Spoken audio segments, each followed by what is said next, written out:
The Fiun Regis was considered by many to be the greatest mage in the Fiun world. He was the one who crafted magical cures for the plagues that ravaged their lands. He was the one who taught others the means by which they extended their lives for centuries. And he was the one that stopped the fire that fell from the sky.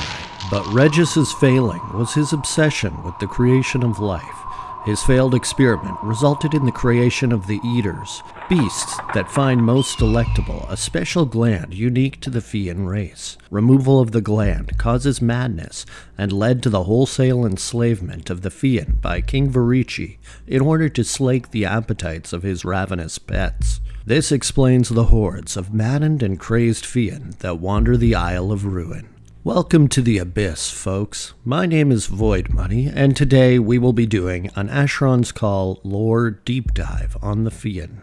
The previous text is the description of the town network painting on Fiun, and writes of the cruel fate experienced by the Fiun at the hands of King Verici and the Viamontian loyalists. The last remaining sane Fiun gather mostly around the Fiun outpost on the Vanguard Isle, north of the bridge, which connects it to the Isle of Ruin.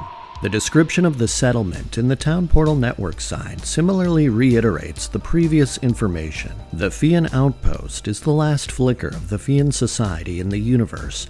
They were once a powerful race of magic users who ruled over their homeworld.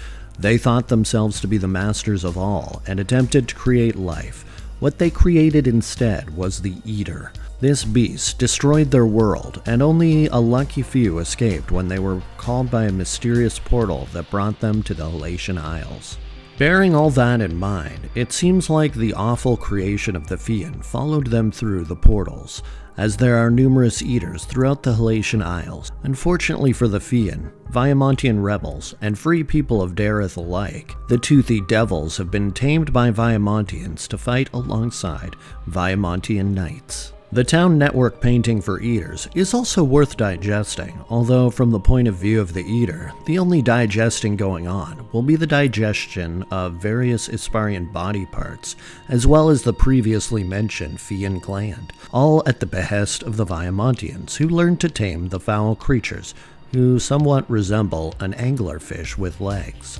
Eaters are the trained war dogs of the Viamontian army and readily defend their masters to the death. Eaters will swallow almost anything, including the odd sword or penguin, but the thing they find most delectable is a special gland from the Fiun race. Removal of the gland causes madness and the wholesale enslavement of the Fiun by King Verici in order to slake the appetites of their ravenous pets, explains the hordes of maddened and crazed Fiun that wander the Isles of Ruin. It is an irony not lost on the Fiun, for they are the ones who birthed the Eater. They were a proud and magnificent society, flourishing with great achievements that allowed them the ultimate hubris, an attempt to create life from nothingness. The resulting abomination destroyed their world and resulted in the Fiun flight to Dareth. Something fun and interesting you may have missed in this description is a tip of the hat and nod to the Knights of Karlun quest, which we actually previously covered on Asheron's Call lore. If you need a refresher or missed that video, I'd highly recommend checking it out. In any case, the quest includes the Sword Swallower, an Eater boss who was known to have swallowed the sword of Sir Genazio, a knight who hangs out in Karlun's fort. However, you will also occasionally recover Isparian body parts, a Verindi mask, or Lugian axe as loot from Eaters, and yes, there are also penguin wings as loot. But I digress. In the cruel act of removing the gland from the Fiun, Verici was able to create a zombie-like shock troop in the crazed Fiun, as well as use the gland to tame the Eaters. All of this isn't exactly painting a rosy picture of Verici and the Viamontian loyalists, who we've covered in depth by the way. Now, as a champion of Cillian and member of the Whispering Blade, it would be a great shortcoming if I didn't read to you The Fall of the Fiun. This was a story article from Turbine and written by Brandon Paul Meanbeard Solinus. From the Journal of Carlo Dicenza. The most difficult thing to get used to in this new world is the varied abundance of sentient life. On Ispar, there are only humans. We shared the world with animals and plants, but we were the only creatures blessed with true intelligence. This new world is far different. In my time here, I have encountered scores of alien societies, Lugins, Drudges, Banderlings, Rushk, and even the walking corpses of the undead roam these lands.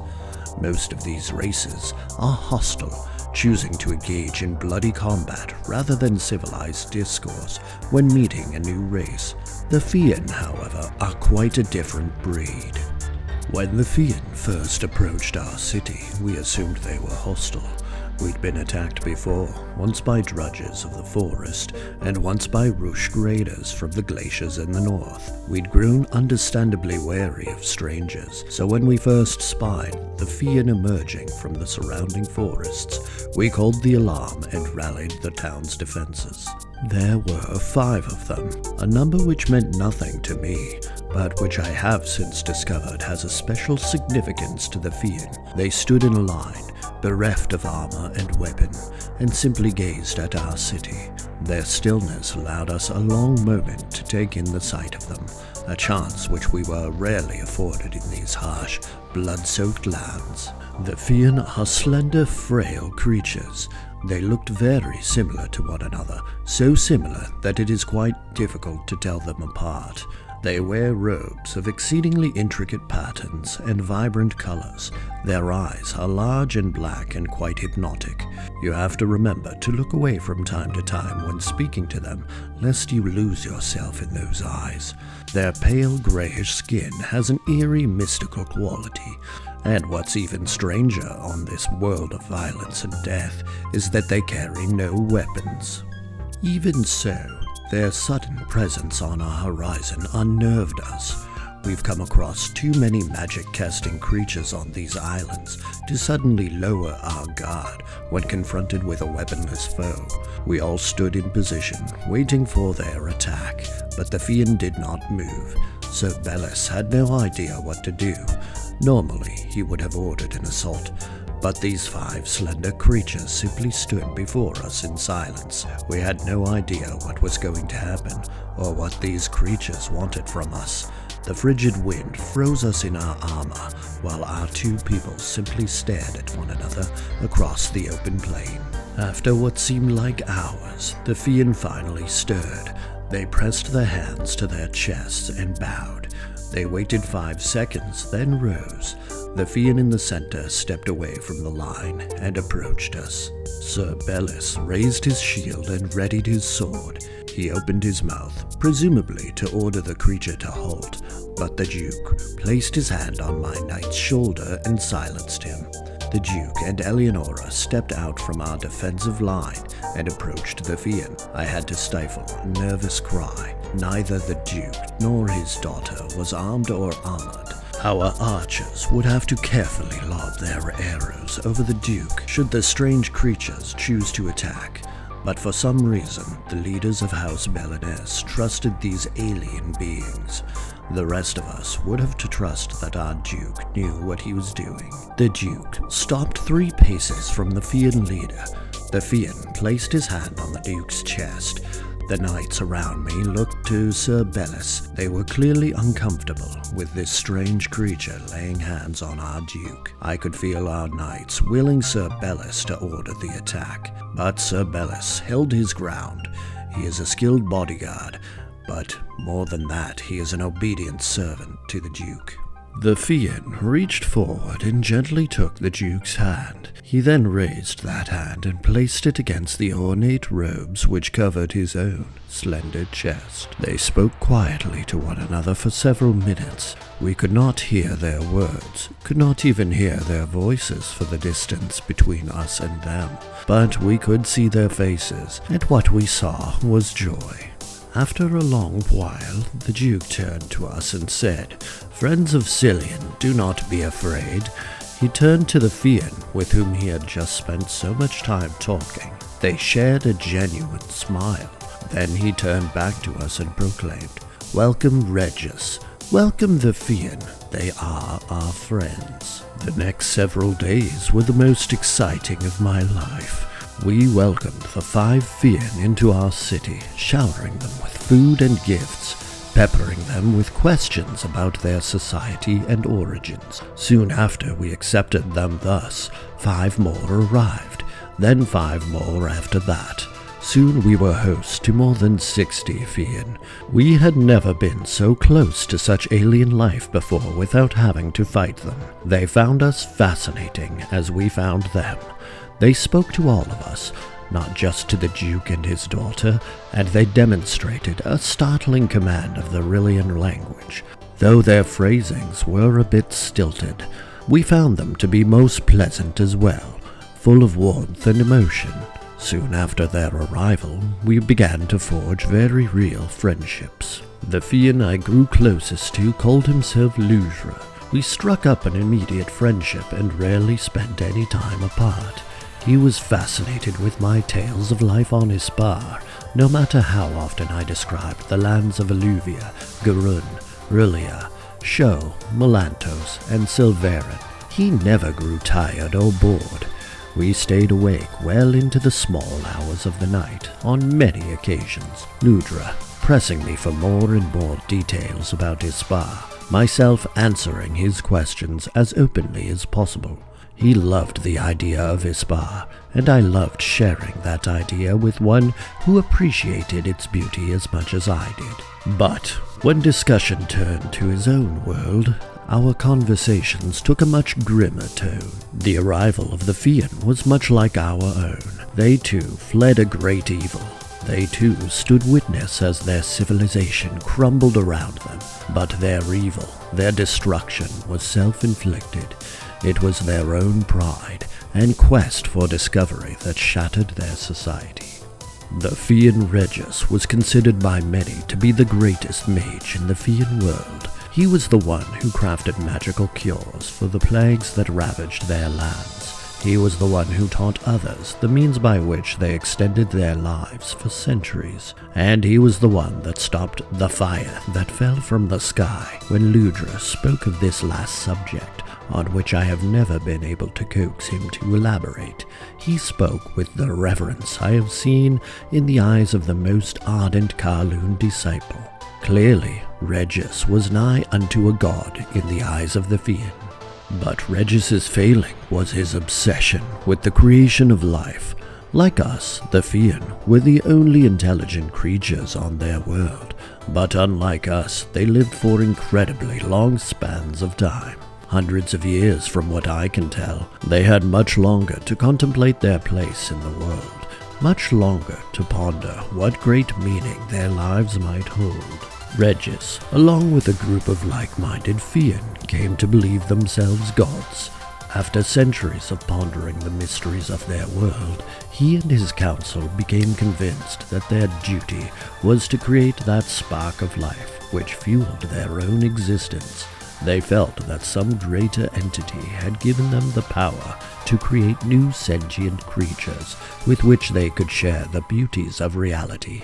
So they crafted a plan to take a common creature, something that appears to have been the equivalent of a feathered Isparian dog, and transform it into a sentient being. To that end, Regius led 5 groups of 5 mages in a spell that lasted 5 days full.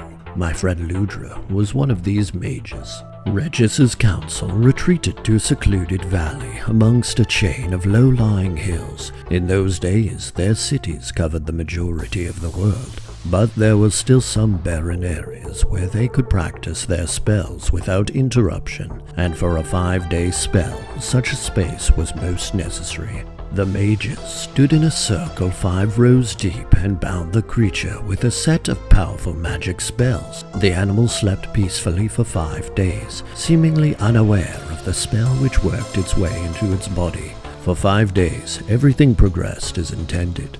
The magics that were expected to take hold did. The components that were expected to be consumed were. So when the 5th day arrived, everyone expected the spell to be a success. They fully expected the dog to rise, examine its surroundings, and speak. But unfortunately, that is not what happened. When the creature woke, it looked at its surrounding mages. It tried to move, but the magical bonds held it in place. The Fiun peered into the beast's eyes, hoping to see a hint of intelligence in the creature's soul, but there was none to be found. It merely looked back at them with the blank look of a dumb animal. The Fiun feared their spell a failure, their efforts wasted, but as they began to despair, some small change did occur. The beast coughed. It was a subtle cough at first, barely even noticeable, but that cough soon turned into a strangled choke, as though something were caught in its throat. The creature coughed and hacked in an effort to clear the obstruction, but made no progress. The coughing got worse. The creature barked and wheezed with increasing violence until its entire body shuddered and bucked, shedding feathers with the ferocity of its own convulsions. The Fiun rose to their feet and exchanged worried looks of concern. That was when the creature screamed. The animal shrieked as though it were being ripped apart from the inside. Something was changing within the beast, something that burned like fire. It was but a moment before that change extended to the creature's outer body as well. It began to grow. Its torso puffed and expanded. Its flesh began to shred. Blood ran down its side and legs. It screamed, and then suddenly, its flesh was ripped from its body. The fleshless creature howled as its limbs snapped and twisted. Its jaws cracked. Its mouth grew larger. Hundreds of sharp teeth pushed through its gums. Its forelimbs withered and fell from its body, leaving behind great bloody cavities. A new skin began to form, but this one lacked the plumage of its previous flesh. It was mottled and blistered, covered in pustules and boils. The creature thrashed wildly beneath the bonds of the binding spell. The mages were terrified. They screamed in horror at the destruction they had wrought. They lost their concentration and the bonds were dropped. The creature fled immediately. It barreled through the circle, knocking the mages aside, and ran into the darkened hills. The Fiun were left to endure the creature's shrieks as it fled into the night. Many in the council fell to their knees and wept. They were not simply filled with the shame of failure. They were grief-stricken at the agony they had caused another being. The Fiun may possess something of a god complex, but they are nothing if not compassionate. While the council devolved into a confused, wailing mess, Regis remained calm. He assumed the creature would die soon enough, but he sent 2 mages after it to end its suffering as quickly as possible. Several minutes after their departure, the council heard more screams, but these were not the screams of an animal. They were the screams of the Fiun. Fear now mingled with the shame of their defeat. They knew not what might have harmed their fellow mages, for at the time the Fiun knew nothing of predators, but those screams filled them with the primal dread that flares up within us all when faced with nature's ravenous hunger. Regis went to investigate, and he took the entire council with him. The group fanned out over the hills, searching in parties of 2 and 3. It was Ludra's group who found the missing mages. When he told me about the bodies, the condition in which he found them, he dropped his head in anguish. He wept for several minutes, unable to form words. I have never seen anyone so aggrieved. I've met many whose loved ones were slaughtered in battle, many whose misguided actions ended the lives of innocent people, and many who have been so personally ravaged by war that they simply could not comprehend breathing another breath. But I had never met anyone who held himself responsible for the death of his civilization.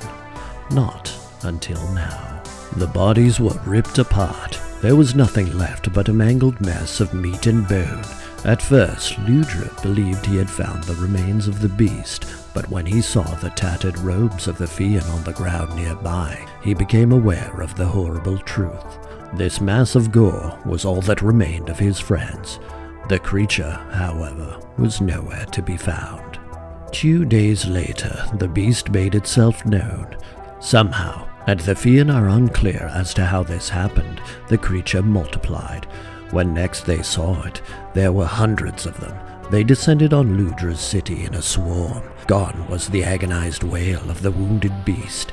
In its place was a mindless hunger that knew no bounds. These creatures did not merely destroy, they ate. It did not matter what stood in their way. They attacked structures of wood and stone with as much assurance as they did the animals and Fiun who fled for their lives. In a matter of hours, Ludra's city was lost. Over 10,000 Fiun lost their lives. Along with a handful of others, Ludra was able to escape, but the beasts pursued them for countless miles. Eventually, Ludra lost the creatures, but by that time his band of over 100 escapees had been whittled down to a mere 17 survivors. While Ludra and his comrades hid in a cave high in the mountains, the creatures multiplied at a frighteningly rapid rate and laid waste to every other city on the face of the world. The Fiun tried their best to fight back, but they had never had need for magics of war. They were healers and creators. They were not fighters. Within a month, the monsters covered the globe. Every Fiun city was destroyed. 7 million Fiun were dead. Those who were not killed either went into hiding or met a far worse fate. The Fiun have long believed that the seat of their intelligence lies in a gland in the back of their neck. This is where their soul resides, if you care to use such a word. There is something about this gland that the creatures are attracted to, something that sends them into a frenzy. Should the gland be ripped from the Fiun's neck, the Fiun usually dies, but those that do survive the attack are driven mad by the loss of this gland, by the loss of their soul. They become wild, mindless beasts, bent on destruction and violence. They are every bit as frenzied as the creatures that ravaged them, though far less physically powerful. Over the course of several months, Ludra and his comrades ventured out of their cave in search of other survivors. It was difficult going. The beasts could sense the Fiun over great distances. They gave chase to Ludra's band of survivors and slaughtered many of his comrades. But over time, Ludra's clan grew in size. He found other pockets of survivors and led them in search of still more living Fiun. Eventually, they came across another large band of Fiun. This one led by Regis himself. Regis led the great clan into a massive network of underground passages. By this point, they were too large to continue scouring the world as one unit. They made camp in these caves and sent small groups on regular hunts for more Fiun. Few of those groups ever returned. They debated for weeks on how to free their world from the tyranny of the beasts. Numerous suggestions were bandied about, but none were equal to the threat which ravaged the Fiun world. Even the great Regis was bereft of any useful solution. Eventually, the Fiun realized that there was nothing they could do. The monsters multiplied at a frightening rate, and even if the Fiun could find a way to destroy the creatures, there was no hope of rebuilding Fiun society with so few of them left alive. They fell into a dark despair. They stopped eating. They stopped talking. Many of them left the underground passages to meet their doom on the surface. Few who left even bothered to bid farewell. After a time, Regis himself called a meeting to discuss the future of the Fiun. His proposal was grim. They would all enter the wilds and surrender themselves to the beasts. Their time had come to an end. The world of the Fiun was over, and they had wrought that destruction on themselves. Death was the only proper punishment for such a transgression as that which the Fiun had wrought. Regis seemed surprised at how quickly the other Fiun agreed with him. They hugged one another, wept for their fallen world, and began their final trek to the mouth of the barren caverns. But as they began their journey, something happened. Something they could never have expected. In the cave behind them, a purple ring of energy silently swam into being. And with that, Carlo Dicenza's journal abruptly ends as we can all posit the conclusive end to the Fiun's chapter on their homeworld and the beginning of their chapter on Oberion, where they would meet the cruel fate which awaited them in the Halaetan Isles. You can actually see Carlo Dicenza hanging out in Rithik, where he warns of the impending doom wrought by the Eaters. But in any case, that is a story for another day. Thank you so much for joining us on this deep dive into the history of the Fiun. There are more deep dives popping up on stream right now, which I implore you to check out. Until next time, friends, have fun and stay safe, and I'll see you in the next video. Bye-bye!